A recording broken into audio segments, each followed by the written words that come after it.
What's going on, everybody? Josh Engleman for Awesemo.com, and I am back with my NBA DFS contenders on DraftKings for Friday, April 16th. Now be sure to hit that like button, subscribe to the channel, and hit the notification bell so you know when this and all of our other content goes live. Follow me on Twitter at Josh Engleman so you can get updates to these sim results as we get closer to lock.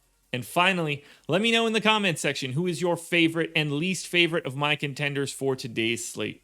We are rounding out the bottom of my top 10 with Chris Boucher, Saban Lee, Michael Porter Jr., Malachi Flynn, and Yuta Watanabe on the outside looking in. Who will be my favorites? My top 5 plays for today? It's time to find out. First up at number 5, we're going to power forward eligible Jalen McDaniels. He is 5,200, projected for 31.5. The goal is 40, and he is in the optimal lineup 24% of the time.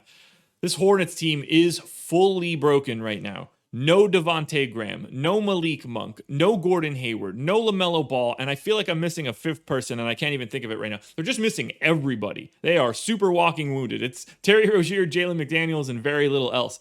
Miles Bridges is still in too. Good player. 35 minutes for McDaniels, 0.9 fantasy points per minute. We're talking 20% usage, 16 points, 6 boards. Pays neutral spot against Brooklyn, and they're pretty big underdogs. But the Hornets are in a position where they don't really have enough bodies to fill this one out. They do, like they've got the 10, but they're kind of in spots where they can't just trickle down. So I think McDaniels' minutes are super secure. And at a mid-5s price tag, I think he's a really nice value in any kind of build.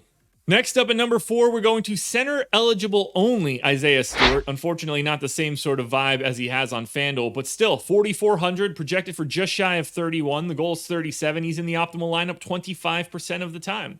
We're not going to have Mason Plumlee or Jeremy Grant, so Isaiah Stewart's minutes seem pretty secure as long as they don't go to like Jahlil Okafor or something, which would be really, really heartbreaking.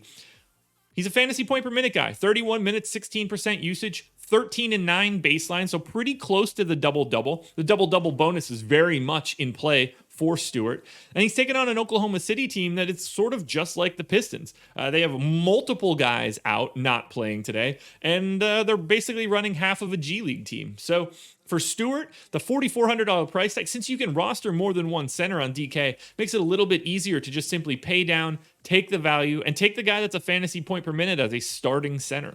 We're staying on the Pistons for number 3. We're going to small forward SadIQ Bay. He's 4,800, projected for 30. The goal's 39, and he is in the optimal lineup 26% of the time. Now, Bay's minutes feel the most secure because he's been getting them the entire year. So 34 minutes with all of these guys out, 0.88 fantasy points per minute, 20% usage, 17 points, 5 boards, 2 assists, and a steal. Same matchup for Isaiah Stewart against this Oklahoma City team that's pretty thin in terms of bodies of real NBA players. You're betting on minutes again, and SadIQ Bay is sub 5K at a tough-to-fill small forward position, and I've got him projected to play legitimately heavy starters minutes. You can't go different directions, especially in this matchup where the Pistons are actually favored in this game. I didn't think the Pistons would be favored again all year. They're favored without Jeremy Grant and Mason Plumlee. They're 2 best players by a mile. I don't totally understand it, but it does mean that you have to pay a little bit closer attention to the guys in this game, like the number 3 contender on the day, SadIQ Bay. Now, enough of these pay down options. Number 2, we're going to the center spot, and we're paying all the way up for $10,900 Nikola Jokic, projected for 59. The goal is 60. Yeah, I said it.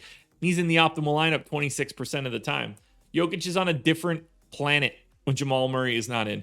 Monstrous usage rate, monstrous assist rate. I've got him in for 34 minutes today at 1.74 fantasy points per minute because he's taking on a Houston Rockets team that cannot stop him.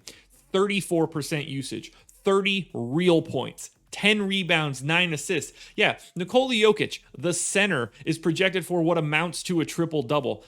Every bit of this is fantastic. If Nikola Jokic has the right mindset today, he works over this Houston Rockets team. They don't have anyone that can slow him down, and it is certainly not Christian Wood.